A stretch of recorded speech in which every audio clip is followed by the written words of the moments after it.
Thank you everyone for joining. I'm Mike from the AI Art Magazine, and I'm super proud to welcome our guest today, Stefan. Thank you so much for taking the time and Thank for you, Mike. Thank you so much for having me. It's a great pleasure. I'm so happy to speak to you today. yeah. So we know each other for a while now, and Yes, it's always a pleasure to have these conversations and these talks about art and your work and your brilliant ideas. So I'm super happy that we can share this today with our community and with our guests. Maybe absolutely. maybe we can kick it off by you like giving a bit of a overview of yourself and what you're doing. Sure, sure. Thank you so much. So, what do I do? Well, I work with different fields. I work with technology. I work with architecture. I try to connect like different temporalities together. This is what I love to do, and so I started by working with historical architecture, in which I would do some interventions, mostly with light and geometry and perspective. So that's what I did, and I've always worked with digital technologies in a very very minimal way, I would say. So my practice has actually no studio. Everything is made directly with my phone and or my computer, and I work with very simple shapes. And what I love to do is to project. I've been working at the beginning very much into like projecting myself into spaces, so royal castles or the pyramids of Egypt, or and I was thinking actually today, very funnily, that it was almost like having, when you have a long distance love relationship, with someone, you're Yeah. in this kind of state of, like you're dreaming and you're projecting and you're putting so much emotion in something that is not exactly in front of you.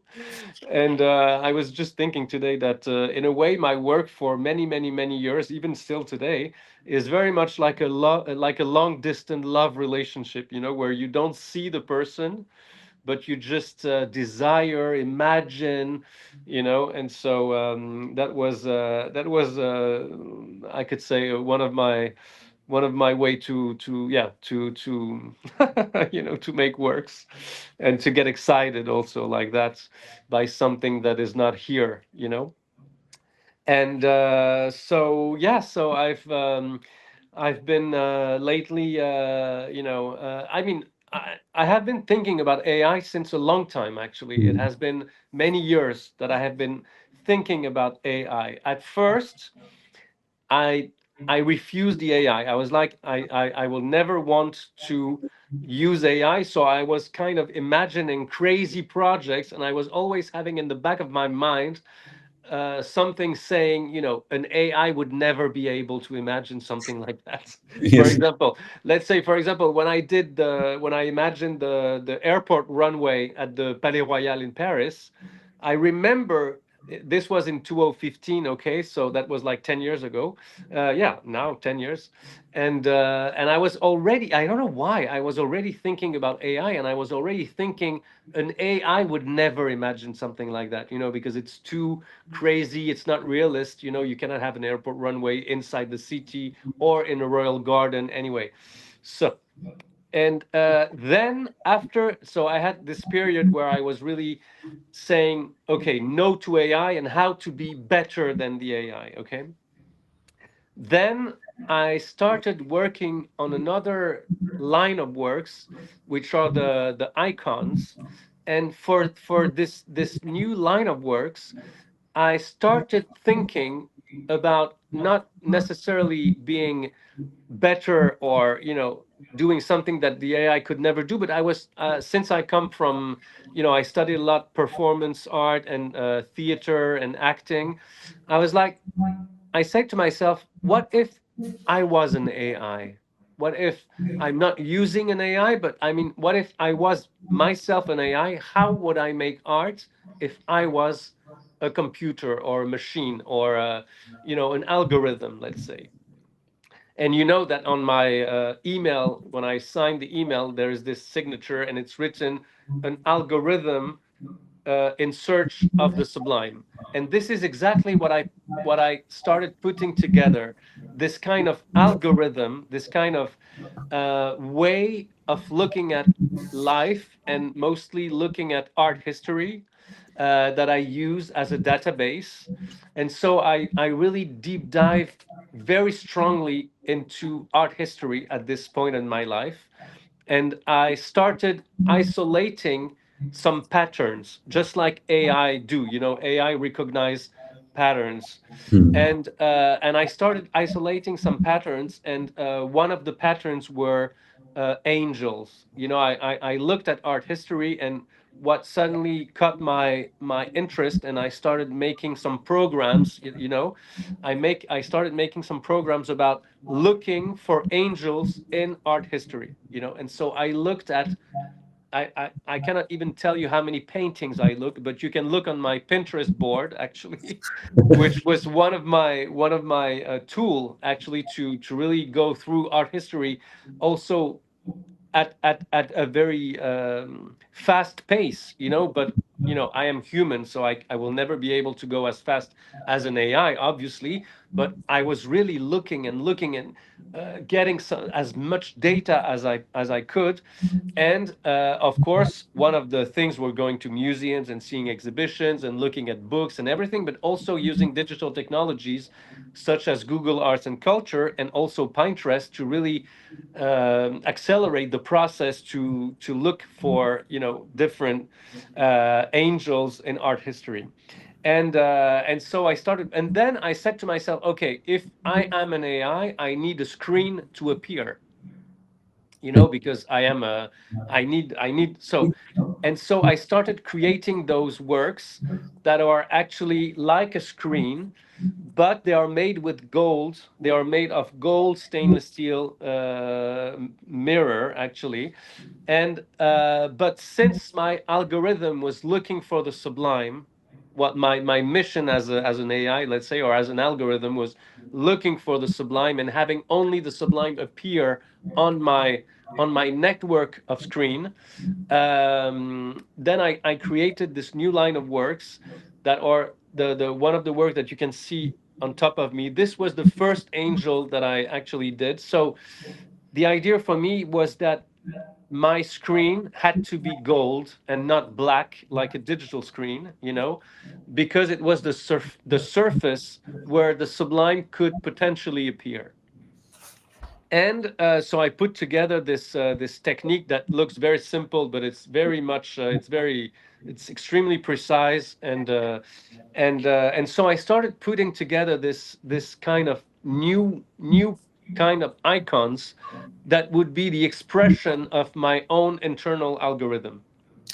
I think if I remember correctly, like there are these small rasterized golden lines in the So actually, yes. So as I said, when I started, I work with digital technologies since the very beginning, but my practice and the tools I use are extremely minimal. So I create all my works on one single software since the beginning, which is Keynote, and it's my favorite software ever. And it's the only one I use to create or to conceptualize my images, my projects, my installations, etc. And on Keynote, you have very limited possibilities.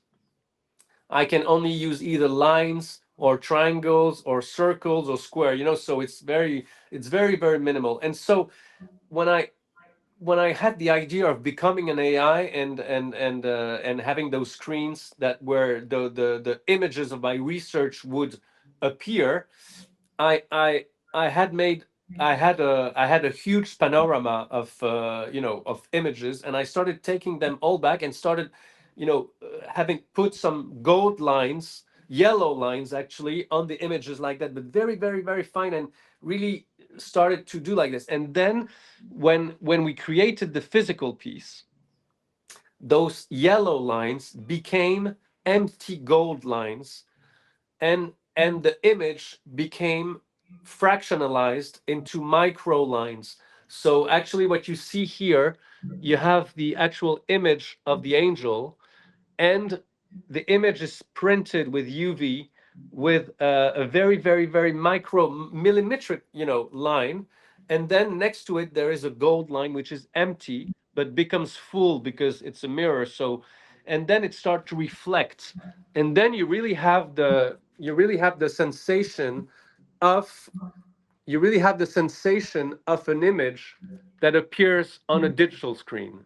And Mm. this is what I wanted to create. I wanted to reproduce kind of the optical qualities of a digital screen, but in the physical world. So the idea of transforming a digital image into something physical, but something physical that looks very immaterial, even though it's made with stainless steel and it's very heavy, and etc. So this is how I started working.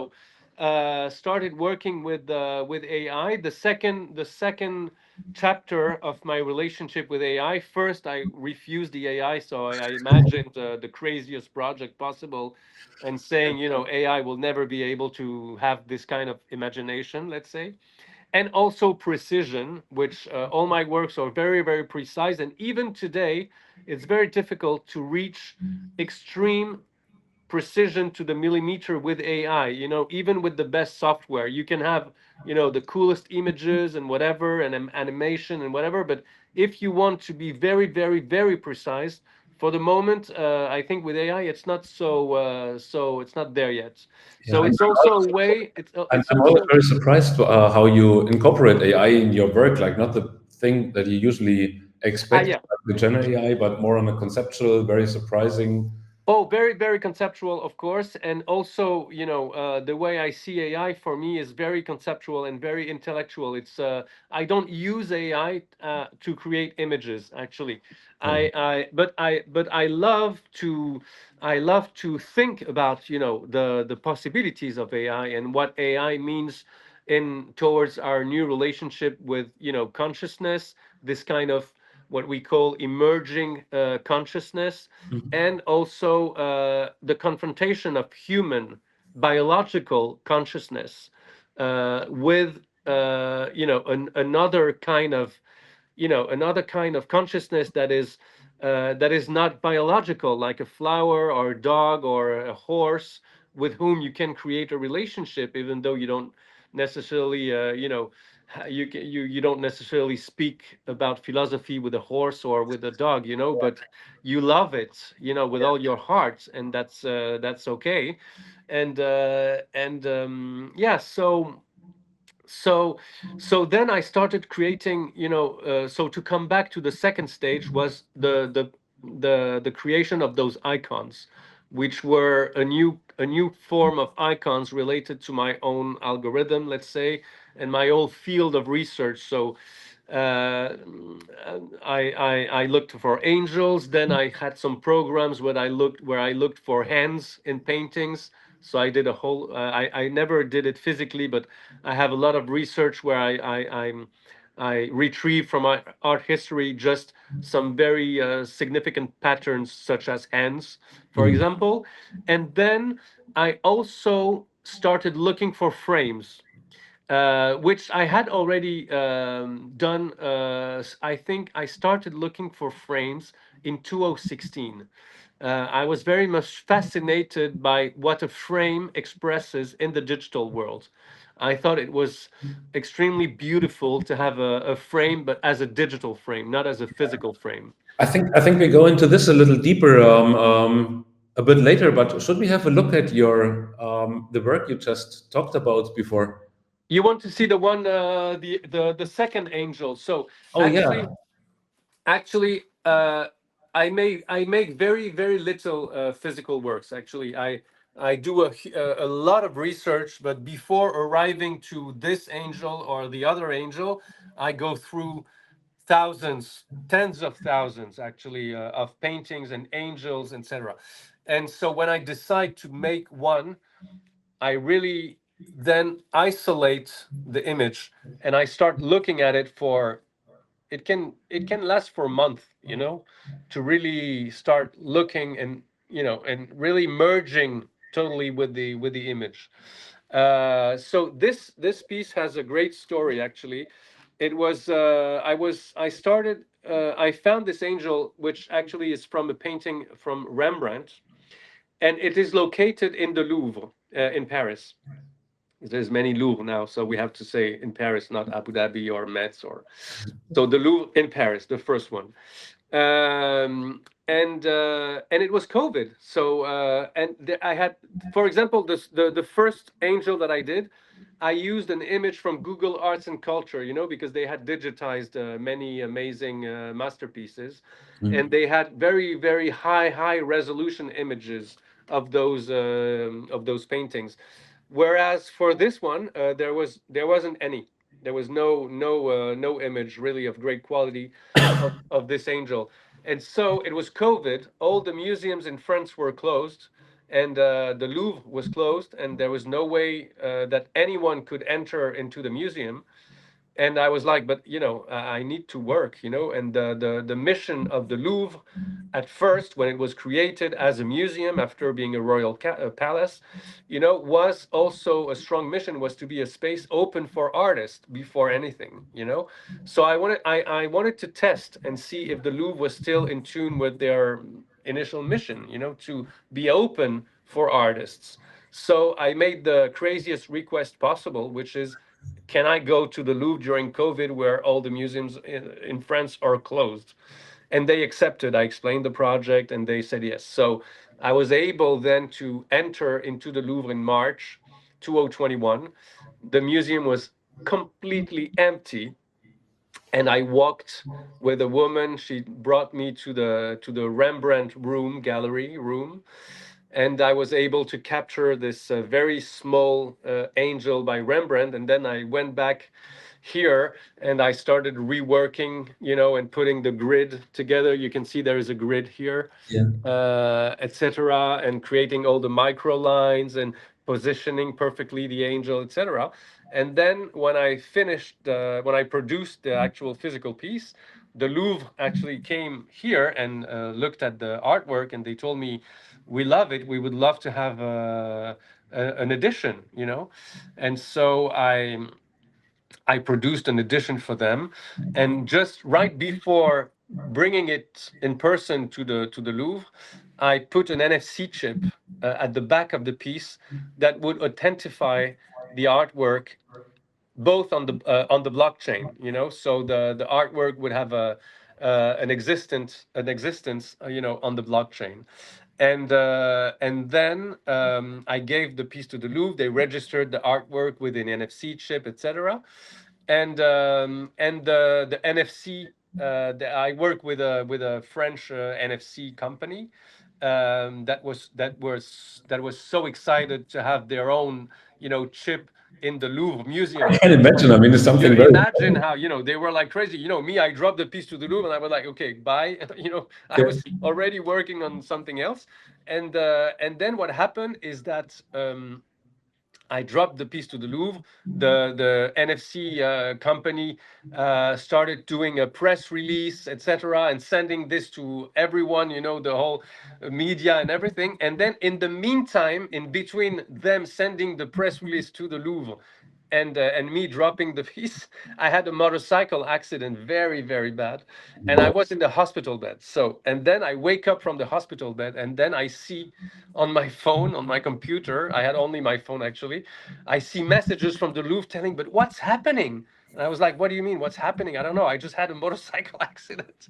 I have no idea what's happening. What's happening, by the way? And they told me, no, but all the press is speaking about this artwork that you dropped, and they saying about. And I was like, well. And so anyway, it was very funny because It was the first NFC there, right? I'm sorry. It was the first digital NFC Yes, there. yes, yes. Actually, this is why it was on all the press and everything, because it was the first artwork to be authenticated by an NFC chip. to be archived by the most important museum, in France and in the world, Yes. and so they were very, very surprised, because when I dropped it, of course they didn't really understand the meaning of the NFC chip and what it meant for the digital community and how important it was, etc. So it was they were panicking, and I was on my hospital bed saying, well, anyway, it was very funny. So this is the story, okay, Yeah. of this of this piece, and now the piece belongs to Sébastien Borget from Sandbox, who acquired it for his collection. So that's very cool. I'm very happy. Hello, Sébastien, if you listen to us. And yeah, so that's it. Then and then.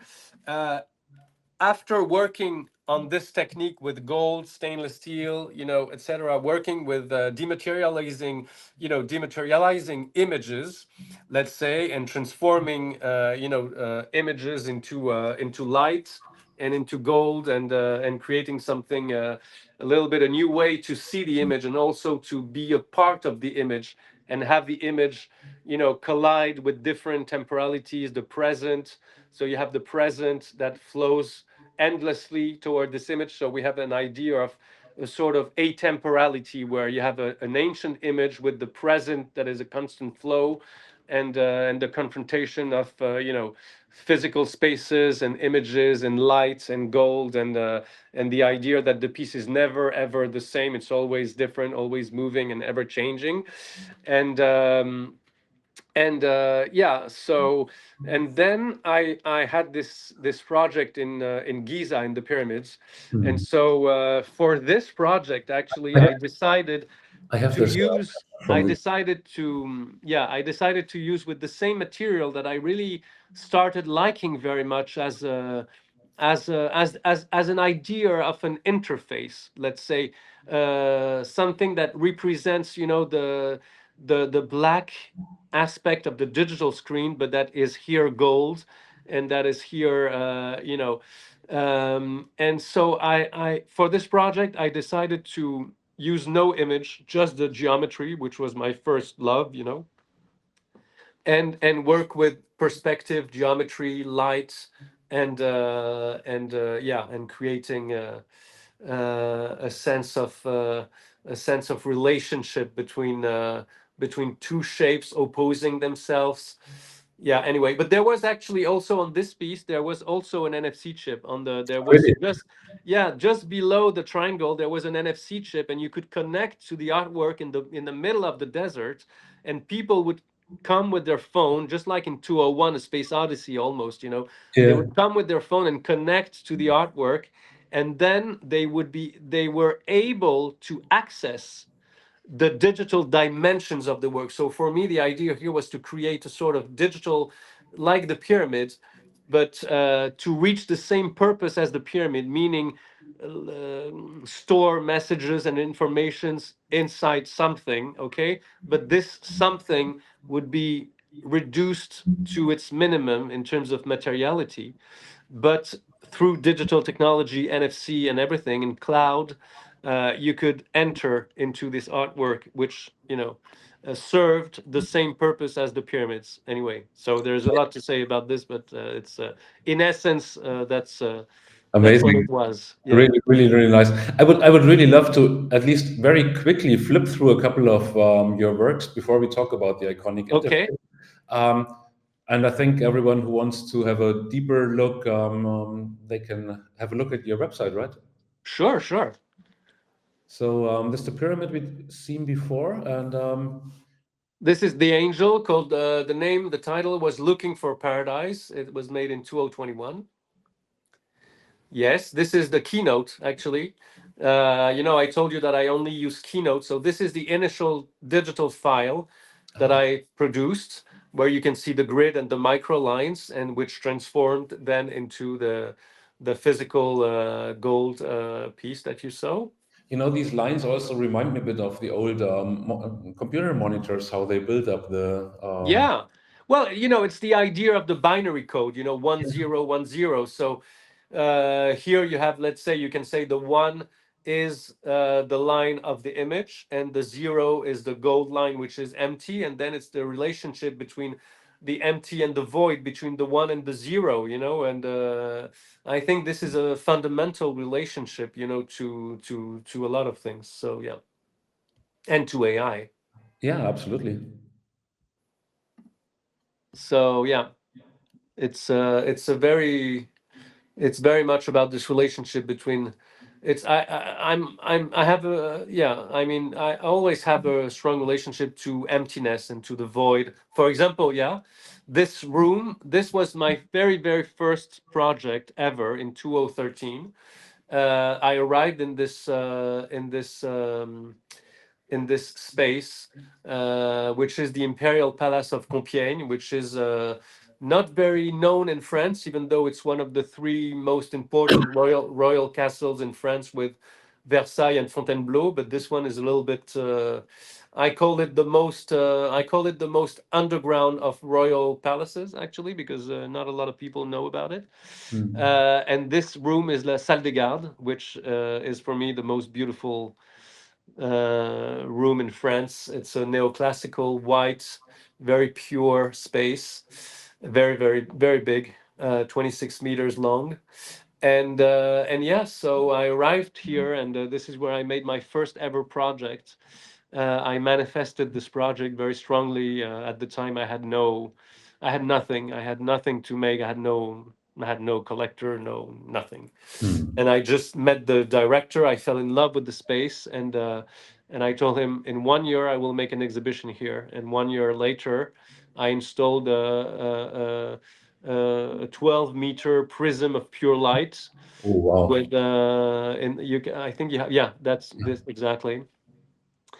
And at the time, I was extremely influenced by an artist named Anthony McCall, which was working with this exact technique, which was a fascination for me. And I just, as a young artist, I just wanted to copy, reproduce, understand, and also test the absolute limits of materiality, because the prism of pure light looks very material, even though it's made just of light. So it's made of nothing. It's just made of light, massless photons. Yeah. And this was a keynote also for the stairs of Apollon, the god of sun. Oh. Yeah, I didn't make this physically. This was another keynote. These were all my very first, drawings, let's say, or diagrams. This was for the Escalier d'Honneur. It was called Infinite Crystals. It was the idea of a crystal, the idea of time crystal. It's a complex subjects when you explore this, but it's very interesting. And this is when you were precisely under the prism, Ah. and you could see rays of light moving and appearing, disappearing, transforming, ever moving. So the piece was not fixed. There was a movement, there was a choreography inside the artwork. So movement also, and is very important. It's funny because I love icons, and the icons are very still images. They are very present, very here. But I like movement, and I like also to confront stillness and movement, void and full, and always create very strong contradictions and contrast in Yeah, the and I in the can imagine works. this in this amazing room. It must be stunning. Yeah, actually, it's very funny because one day I met an architect, a very famous architect, and he told me, "But why did you go through all this challenge, because it's very difficult, to work with such huge and complex spaces that are, national monuments, and getting the authorizations, and Yeah. and then he says, but then you put the whole space into dark, and we don't see the space anymore." And that was great, actually. I've never thought about it, but it was, for me, it's more about, I was, at the time, I was mostly looking for volumes. I was looking for space. I was looking for space, and so, yeah, it was funny to say, you work like crazy to make something extremely difficult, possible, and then we don't even see the space anymore. I mean, barely. You don't know you are in a royal castle here. But yeah, anyway, that is a project that I imagined for another space, actually, that we don't really recognize here, because this is just the, let's say, the architectural representation of the space. You don't see the space physically, but it is a space that is incredible. It's a room in Rome, Italy, at the National Museum in Rome, at the Palazzo Altemps, which is a beautiful space for antiquity, sculpture. And they had a room that had never been opened before, which was called the Chiostro del Gioiello, the room of the jewel.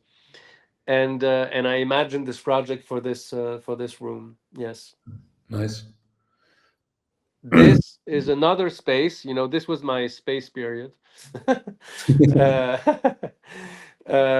it's still going on, by the way. But yeah, it was. You can see how the works are very. I'm trying to feel the space through very minimal representation. So here it's dots. The icons are lines. Here it's dots, and the dots represent an airport runway or other things. You can see an homage to Dan Flavine.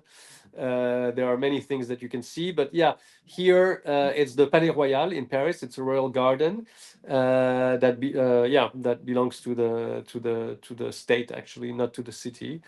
And yeah, I wanted to work with light and perspective, and this was a mathematical work where I tried to create an infinite perspective, as infinite as a real airport runway, which is usually 10 times bigger as this, but in a space that is much smaller. That's an actual real airport runway. Usually contemporary artists, they take an object and they make it bigger. Like Jeff Koons, he takes a balloon dog and he makes it huge. Yeah. Here I took a huge airport runway and I made it smaller, even though at the scale of art, of course, this piece is huge because it's 200 meters. But anyway, yes. So yeah, that was this project ultralight, and that was also Like, a research on monuments and architecture, perspective, precision, and the idea of elevation. And those two airport runways signified, for me, it was like a brain.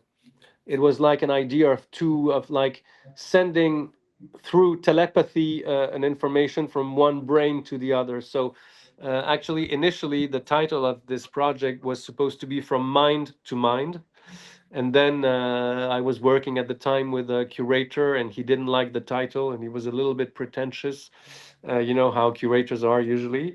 And so it was cold at the time, and I needed a jacket, something to warm me up. So I went to Uniqlo, and I found the jacket, and the name of the jacket was Ultralight. And I, and I came back to him and I told him, "What about ultralight?" And he said, "Wow, that's great." And I was, "Okay, cool." that's a funny story. So Uniqlo named your art. Yeah, I just wanted to make fun of him. So Yeah. yeah, and this is Egypt. That was great. Yeah, that was incredible. And yeah, yeah. And Amazing. yeah, and this is yeah, I mean, it's art for me is an adventure. It's not about going to galleries or art fairs, or it's going to one royal palace, from the pyramids of Egypt to now I'm working on a project that is very exciting in the crater of a volcano. So I just want to be free, and yeah.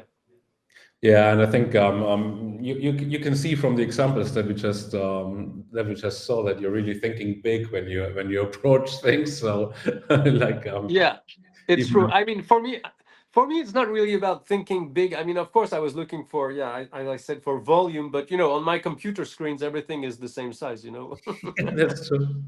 That's true. But no, it's true that I liked complex projects, and also when you work with those spaces, you confront yourself to history, to a lot of information, and you try to come with the most simple and most graceful kind of expression within the space. And also, you know um, those spaces were my framework for many years. They were like the frame of a painting. They were the way for me to frame my mind in a specific space in which I could kind of project ideas and also retrieve data and have this ongoing relationship, which is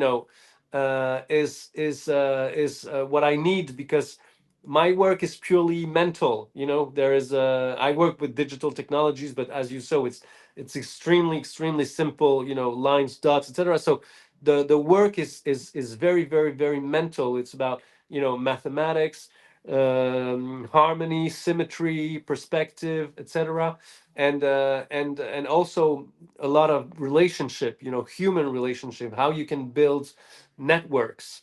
So for example, this piece is called Divine Network. So the idea of the network, also creating networks, really creating networks, because each project that I do, it's I reframe entirely my whole life.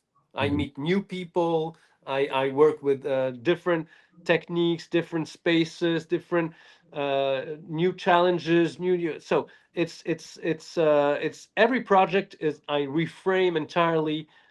Even my whole life, I get new friends, I get new people that I speak to on a regular basis. It's just so. Yeah. And also I learn about new things, and I think this is the key of life, and also to learn non-stop. You learn about the royal palace, the history. You learn about the history of France.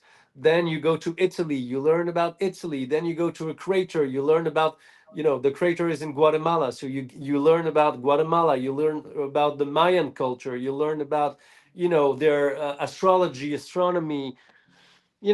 So it's very exciting. And this is why I'm saying this. And this is it's since I work with so much data, if you prefer, it's that suddenly for me working with AI was really amazing, because initially, AI for me was to produce image, and as an artist I refused that an AI would produce an image that I can produce myself. Also the image that I produce are very simple. It's either points or I don't need AI for that. But suddenly you could speak to an AI, you could talk to an AI and really explore thoughts, and patterns, and systems, with AI. And then I started getting very fascinated by it. And then I started working with AI, but on an intellectual level of, thinking, planning, researching, questioning, speaking about all those things that I had in mind, that I had, went through for the past 10 years, all those data, all those ideas that I laid on paper, that and then I started to organize with AI, and I started producing a manifesto that would resume most of my key concepts and ideas into a framework. So this is how I started working with AI, because I created so many connections with so many elements of time, of space, of architecture, of idea, philosophy, etc., that I truly needed this tool in my life to also to start. At one point, even myself, I was like, what am I doing? Yes. Even me, I don't know what I'm doing. I was like, what are you doing? And so I started having those conversations. And then I started speaking with an AI, multiple AIs. I started with ChatGPT, and then I finished with Claude, which is my favorite now. I love Claude. And then I was very happy because I was not able to speak about what I had in mind with most of the curators that I met for the past 10 years. Because either they were working on other fields, that I was not exploring, and that had no resonance for me, and so I was suddenly able to speak to someone. Because yeah, really, I was able to speak to someone, and also to speak to someone that knew everything that I was speaking about. Because if I was talking about this professor in America, Donald Hoffman, I was very much fascinated by the work of a scientist in LA. Of course, no one knows who he is in France. Of course, also in France, people don't understand and nothing about technology. It's they barely know how to send an email and post on Instagram. This is their relationship to technology, Instagram. So I was very, very lonely, and in my own research, and suddenly I had an entity that I was able to have the most amazing conversation with, like really fast. I mean, like, I was able to speak of anything, philosophy, everything. And so it really made me very happy, and I started, including this tool into my own framework, and it made sense. For me it made sense because I didn't use the AI to produce image, but I used the AI to create a new meaning, kind of, and a new relationship. And this led to Yeah, I get to the manifesto and then to the iconic interface, right? exactly. Yeah. Yeah, thank you. So maybe we So can. no, I'm sorry. It's true that I understand that there is some people when they arrive on my website, they say, "Wow, there is so much," and I know there is a lot. Even for me, it's a lot. So this is why the AI is important. So because as an artist, you are just pure kind of intuition, and desire, intuition, and projection, manifestation, many things like this. And then the AI is very structured. It organizes your thoughts. So for me, it was like having it's like having someone that comes to your house and clean everything every day. So I was able to clean my own head, you know Yeah, at first for free, and then they hook you, and then you have to they, pay. they managed to pull you in, but Yeah, yeah, yeah, yeah. But it's worth it. It's worth it. I mean, you don't have a cleaning lady for $20 a month, anywhere in the, no, at least not in Paris. So, yeah. So I really love this project that you just touched. Maybe you can share. I mean, we're running a bit out of time, but maybe you can ah, share a little yes, bit sorry. um, What do you want? Okay, so yes, so the iconic interface is the idea of this merging of consciousness between myself and the machine. Myself that came with all those years of research and projects and ideas and concepts that I organized through this manifesto, which this manifesto became a sort of giant prompt in a way for to feed the AI. So the manifesto now is like this tool that becomes a giant prompt, okay, that I can have the AI read in 3 seconds, which is incredible, actually, the speed. And in this manifesto I explore, I can, if you want to read it, I can send it to anyone, or we can have it somewhere accessible, but most people don't read. Most people, they complain about AI, they AI is going to replace us, and I said, I wrote a book. If you want, it's 140 pages, not like an encyclopedia. It's okay. 140 page. I sent it to people. I had maybe 5 people who read it. My father, thank you, some of my friends, and that's it. So people complain about AI, but just get back to work, guys. I want to say. So anyway, yeah. So this manifesto now is a prompt, let's say, and it enables the public to have a conversation with neither me or just the machine, but like a third mind, a hybrid, kind of consciousness, which is fed on my, of course, on my projects, my ideas, my the philosophers that I explored, etc.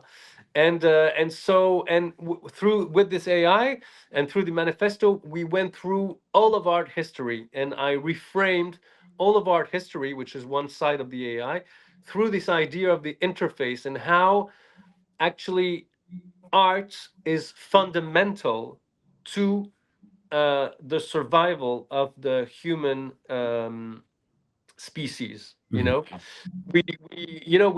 we all have in mind, I guess, the Maslow pyramid.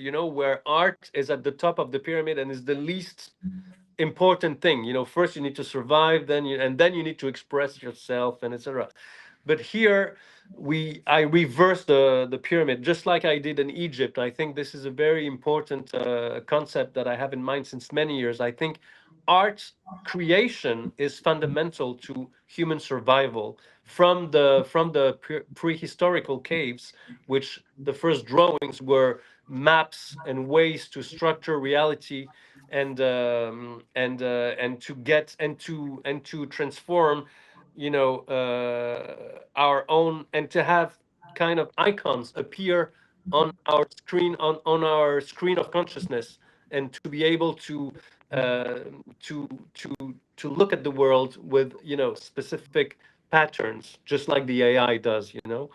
And so in my vision, at least it's not expressed per se exactly like this in the manifesto, but this is what it means. It's and these are the kind of conversations that you can have with this artwork. And it, Stefan, the connection was breaking up a ah, little bit. we're breaking up. It's Yes. like it want to say odyssey. We're breaking up. Not sure. Is it on my side or is it on your side? What's happening? There is a bit of a noise on the. It's my battery. I have no more battery. Oh wait. Ah, Okay. I charged. We're good yeah, now. Sorry, I had no yeah. more Now we're good. battery. Oh my God, we're so dependent on electricity, Power. actually, and the universe itself is electrical, by the way. But anyway, so yes, so it's the idea is that through this artwork we can speak about the nature, we can speak about AI, we can speak about consciousness. There is a guide also in the manifesto, yes, there is a guide where uh, we lay out a sort of a model on how to manifest dreams and ideas and concepts, and how this works, so the interface can also guide you into this process of manifestation, which I use in my work, which I manifest my works. There is I work with nothing. I work only with my mind and my emotions and my so we speak about that. And also it was a way also to reverse, the relationship to the artwork, where usually the artist imposes an image, and this is the image that you have to interact with, and he imposes his own reality, in a way, his own subjectivity on the world, which is the role of the artist, is to bring a new layer on reality. But here it is the spectator, the spectator, or the user, or that really co-creates the artwork truly with the interface. And the idea is that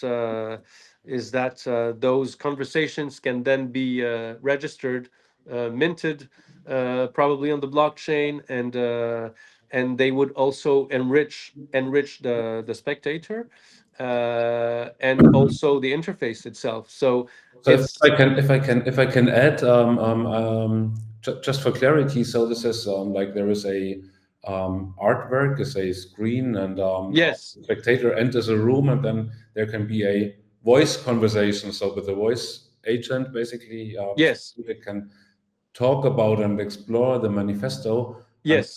the AI is talking in your voice, right? So I mean, this is Exactly, exactly. And the AI is trained on all of the art movements. It knows all the movements of arts, from the caves to the Byzantine minimal art, land art, everything, Persian art, Indian art. So the AI has been trained on all those works, and then you can have, I think, the most amazing conversations with it, and truly get deeper into yourself, into the artwork itself, and the artwork will be is a kind of reflection, a mirror of your own consciousness, and yeah, I think it is interesting in this way to work with AI, through interaction, through conversations, and through yeah, and you don't know where this is going to lead. Yeah. Yes. You mentioned before the importance of frames for your Yes. work. So what is your special relationship to frames, and what do you think is the Well, the importance frame here is in this this. work? It's like a threshold, between worlds. So in this case, the frame is made with mathematical symbols and AI symbols that mimic Louis the 14th or Louis the 16th frames, but but when you look at them in details, you can see that those frames include new kinds of symbols, and I think our relationship to technology nowadays is really the one of a framer. It is, we frame technology. This is how we work with technology. We tell the technology, do this, act like this, do that, do that. So we frame it, and yeah, it is interesting to have an artwork that looks very classical, let's say, and that is highly technological also, and it's also always this confrontation between something that is fixed and Mm. very ancient, let's say, and something that is ever moving and fluid. You said something that was really touching me. Some time ago, you said like the spectator becomes part of the art. So this is Yes. Well, beautiful Duchamp, idea. I mean, everyone speaks about Duchamp, but Duchamp, spoke about this already. It is the spectator that makes the work. So it is in a way a prolongation of course, these intuitions that Duchamp had, but also in a way, even the painter of the Byzantine icons, you sensed from the icons that the Christ, let's say, for example, was looking at you, and in this case the artwork is listening to you. It is looking at you in another way. I sent some images, to the AI, and the AI was able to see the image in perfect understanding and precision, but it has no eyes, and so so I think this is fascinating, to have an artwork that truly listens to you, that is open to you, open to your needs, open to your anything you want to tell him, that is in the state of being there for you, and not having an artwork that is just a singularity from an artist, or something subjective, that is it's you I think the spectator becomes the subjectivity, Yeah. I and wa- one thing that I would really like to know is, you train this AI agent with your knowledge on art history and with not your. my knowledge. I train the AI with both of our knowledge, Okay. with a hybrid form of knowledge. I trained it. Of course, I had when I wrote the manifesto, I had a point of view, very strong, a vision, the idea of the evolution from the Byzantine icons to the digital icons, and how the relationship between that and the. I mean, of course, the AI is the infinite. It's you can, it's like it's a new space for the infinite. This is, I was very, very attracted to sacred art, because sacred art is about the infinite Mm. spaces, the pyramids, time, this kind of infinite time. When you look at the pyramids, think about eternity, even though they are 4,500 years old, so it's not that long at the scale of the universe, but still, at the scale of, it is this idea of eternity. So I'm always, it's when you said I was looking for, thinking big. I don't think it's really necessarily about thinking big. It's about it. I love to be confronted to something infinite, where I am very, very, very, very small, and also something huge that makes you very small and that humbles you a lot, because when you're facing the pyramids, you're facing the human genius, architecture, engineering at the time, human power you don't even understand, AI you don't understand, and also religious art you don't understand. Even Duchamp said that religious art was pure mental art, because it's about abstract ideas and concepts that we don't, infinite, things that are not comprehensible by, by the human, but we try to make a sense of that. And with AI we have this new relationship where we try to, even people that work at the highest level in AI,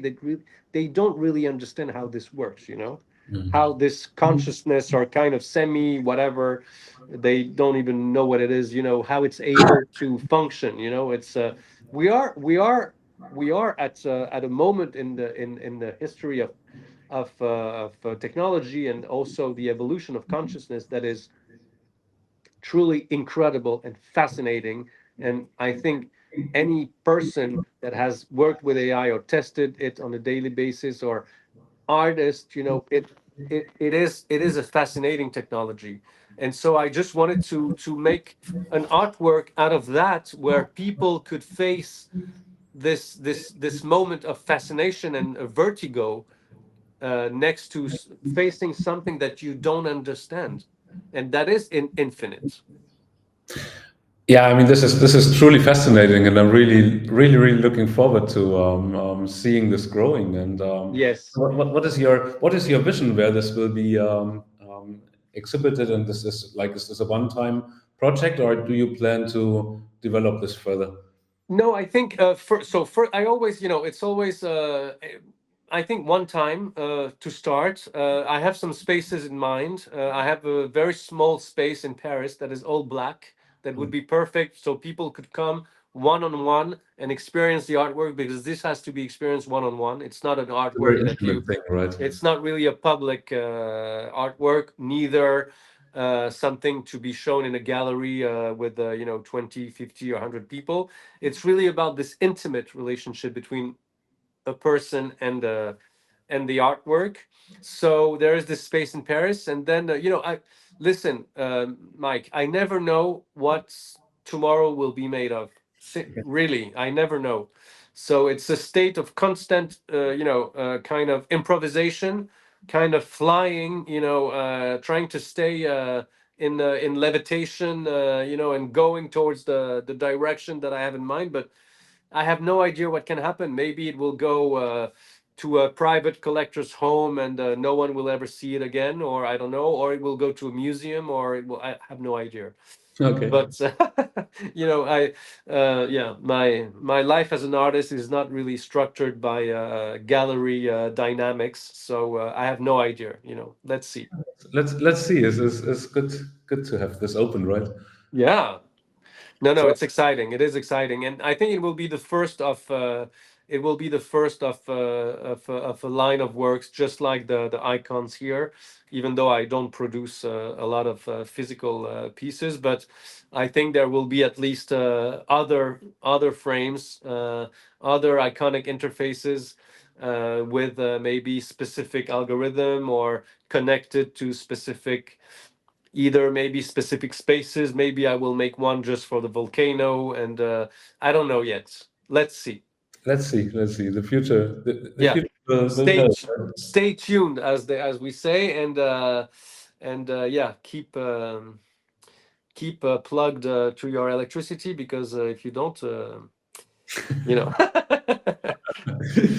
Amazing. Thank you so much for your time and for No, thank sharing. you so much. It was a great pleasure. I'm so happy that we are able to speak about those subjects in a light way, even though they are quite deep and complex. And I would love to, if anyone that listens to this on your platform, if they want to reach out to me and speak more about it, feel free. I speak to everyone on social networks. I love to discuss with people.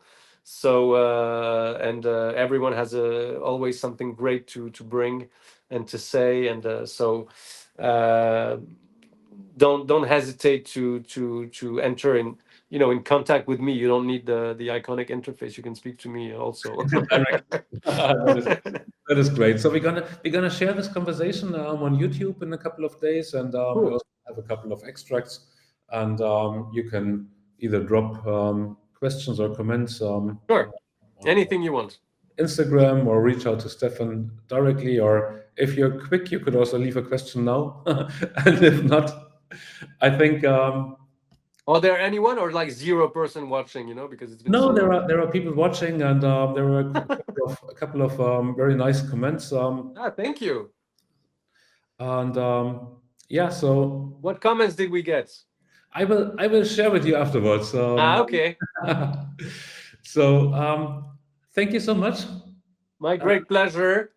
My hello to Simone, and I hope to both talk to you soon, and go further in this conversation together. Perfect. Thank you so much. See you. Thank you. Bye bye, Talk, everyone. bye. Thank you so much.